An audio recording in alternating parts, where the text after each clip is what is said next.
নমস্কার। আরডি এডুকেশনের প্রত্যেক সদস্যকে আজকের নতুন ভিডিওতে স্বাগত জানাই।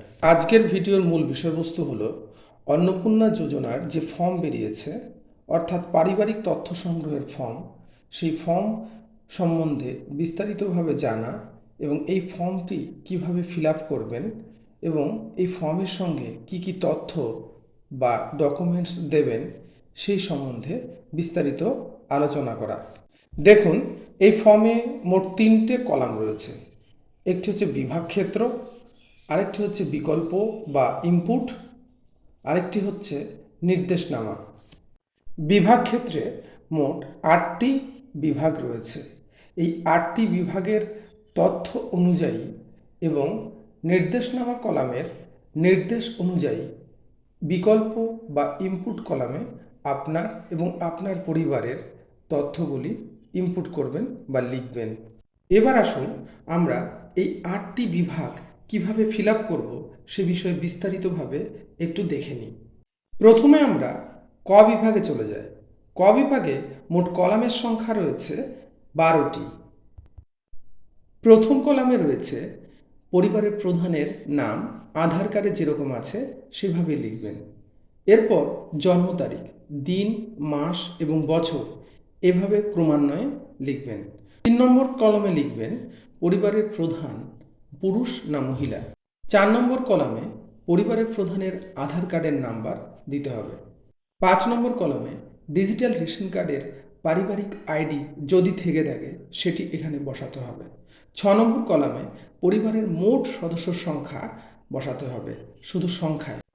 7 নম্বর কলামে আপনার এবং আপনার পরিবারের স্থায়ী ঠিকানাটি লিখতে হবে। 8 নম্বর কলামে আপনার পারিবারিক মোবাইল নাম্বারটি লিখবেন, যেটি প্রধানের আধার নম্বরের সঙ্গে যুক্ত আছে। 9 নম্বর কলামে আপনার পরিবারের প্রত্যেক সদস্যের নাম, জন্ম তারিখ, লিঙ্গ বা জেন্ডার, পরিবারের প্রধানের সঙ্গে তার সম্পর্ক এবং আধার নাম্বার দিতে হবে। এখানে একটি কথা বলা প্রয়োজন, পরিবারের প্রধান যদি মহিলা হয়ে থাকেন এবং উনি যদি অন্নপূর্ণা যোজনার অধীনে আবেদন করে থাকেন, তবে এক্ষেত্রে এখানে হ্যাঁতে টিক দিতে হবে।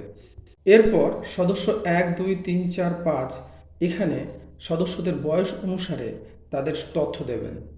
যেমন আমার পরিবারের প্রধান অমল পাল, তার স্ত্রী কমলা পালের তথ্যটি 1 নম্বর সদস্যতে দিয়েছি।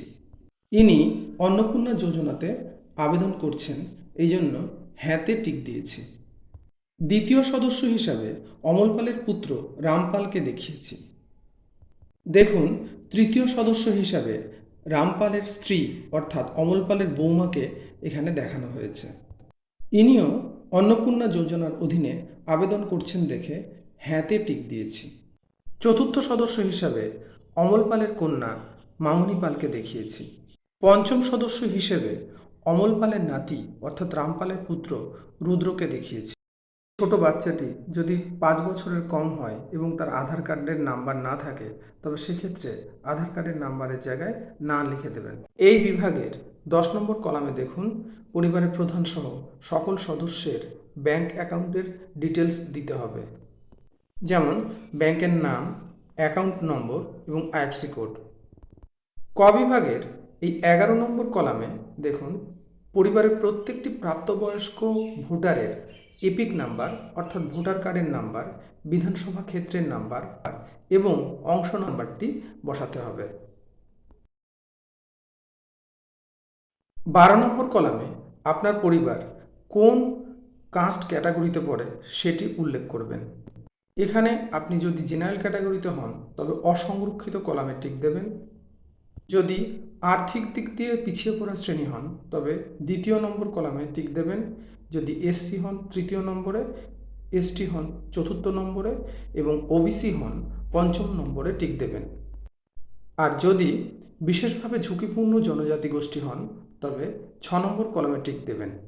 তবে এখানে একটি কথা বলে নেওয়া প্রয়োজন যে জেনারেল ক্যাটাগরি বা অসংরক্ষিত ক্যাটাগরি বাদ দিয়ে বাকি যে কোনো ক্যাটাগরিতে শংসাপত্র বা সার্টিফিকেট জমা দেওয়াটা বাধ্যতামূলক। এবার দেখুন খ বিভাগে রেশন কার্ডের তথ্য দিতে হবে। আপনার যদি রেশন কার্ড ডিজিটাল হয়ে থাকে তবে সেক্ষেত্রে হ্যাঁ লিখবেন।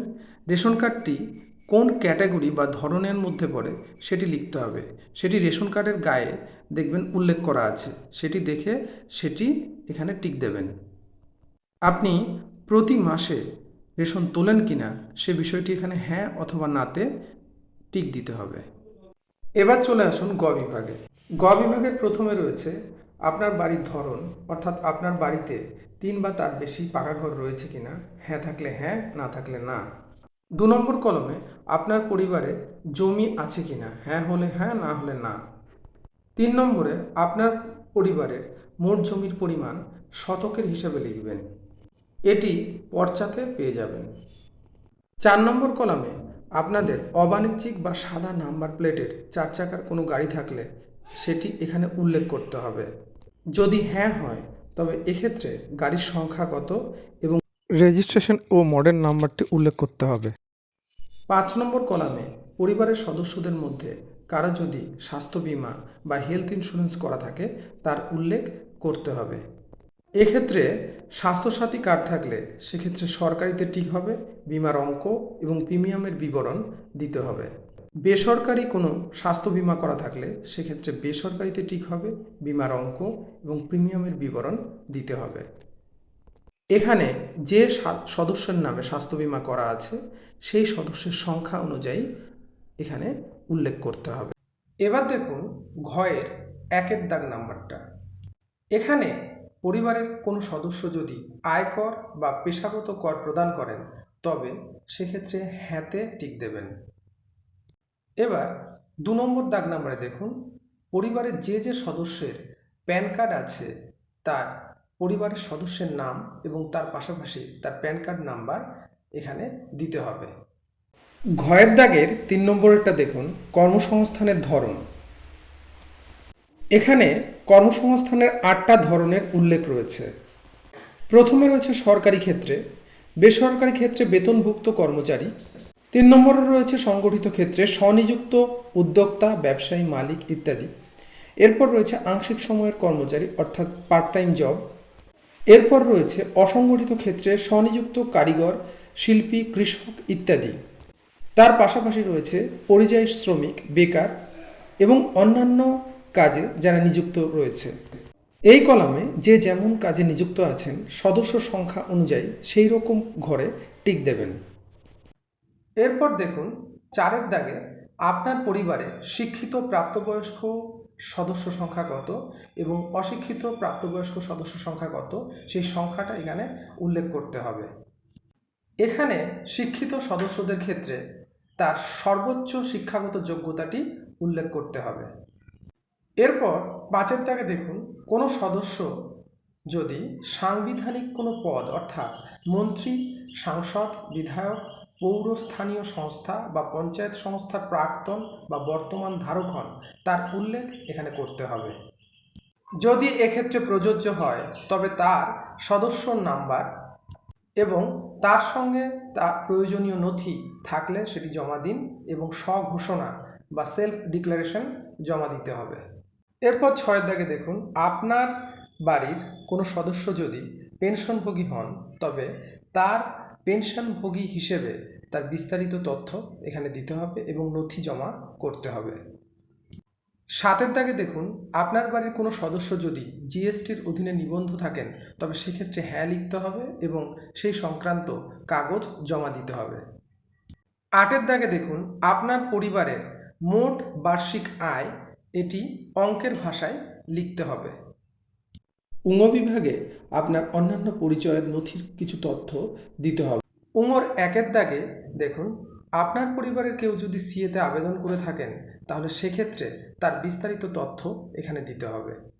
যেমন এক্ষেত্রে আবেদনের নাম্বার দিতে হবে, আর যদি সার্টিফিকেট বেরিয়ে যায় তাহলে সার্টিফিকেট নাম্বারটি এক্ষেত্রে দেওয়া যেতে পারে। আর যে সদস্যর সিএ করা হয়নি সেক্ষেত্রে সেইখানে প্রযোজ্য নয় এই ঘরে টিক দিতে হবে। এরপর 2-এর দাগে দেখুন কিষাণ ক্রেডিট কার্ড বা কিষাণ ক্রেডিট কার্ড এআরডির তথ্য, শিল্পী ক্রেডিট কার্ড, মৎস্যজীবী ক্রেডিট কার্ড, শিক্ষার্থী ক্রেডিট কার্ডের তথ্যগুলি দিতে হবে। এক্ষেত্রে যে কার্ডের সুবিধাটি আপনি পাচ্ছেন সেই কার্ডের আইডি নাম্বার এবং ইস্যু করার তারিখটি এখানে দিতে হবে।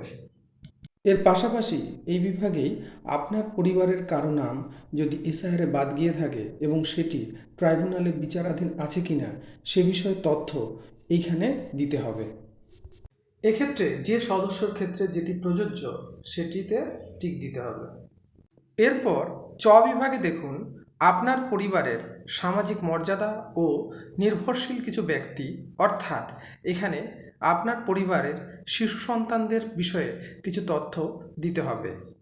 এক্ষেত্রে বিদ্যালয়ে অধ্যয়নরত শিশুদের নাম, কোন ক্লাসে পড়ে অর্থাৎ শ্রেণী, বিদ্যালয়ের নাম, বিদ্যালয়ের ধরন অর্থাৎ বিদ্যালয়টি সরকারি নাকি বেসরকারি সে বিষয়ে টিক দিতে হবে। 2 নম্বর দাগে দেখুন রয়েছে শিশুর টিকাকরণের বর্তমান অবস্থা সম্পর্কে এখানে দিতে হবে। শিশুর যদি এই সময় টিকাকরণ শুরু হয়ে থাকে বা সম্পূর্ণ হয়ে থাকে সেক্ষেত্রে টিক দিতে হবে, আর টিকাকরণ না হলে সেক্ষেত্রে টিকাকরণ করা হয়নি এটিতে টিক দিতে হবে। এবার দেখুন 6 বিভাগে সরকারি প্রকল্পের আয়ত্তে আপনি কোনো সুবিধা পাচ্ছেন কিনা সে বিষয়ে তথ্য দিতে হবে। এক্ষেত্রে আপনি কোনো সরকারি প্রকল্পের সুবিধা ডিবিটির মাধ্যমে পাচ্ছেন কিনা সেটি সদস্য সংখ্যা অনুসারে উল্লেখ করতে হবে। এখানে কোনো সদস্যের ক্ষেত্রে যদি হ্যাঁ হয় তাহলে সেই প্রকল্পগুলি 1, 2, 3 করে লিখতে হবে। এখানে 2-এর দাগে দেখুন যদি সরকারি কোনো সুবিধা বাদ দেওয়া হয় তাহলে সেক্ষেত্রে অফিস কর্তৃপক্ষ এটি পূরণ করবে, এখানে আপনাদের পূরণ করার কোনো প্রয়োজন নেই।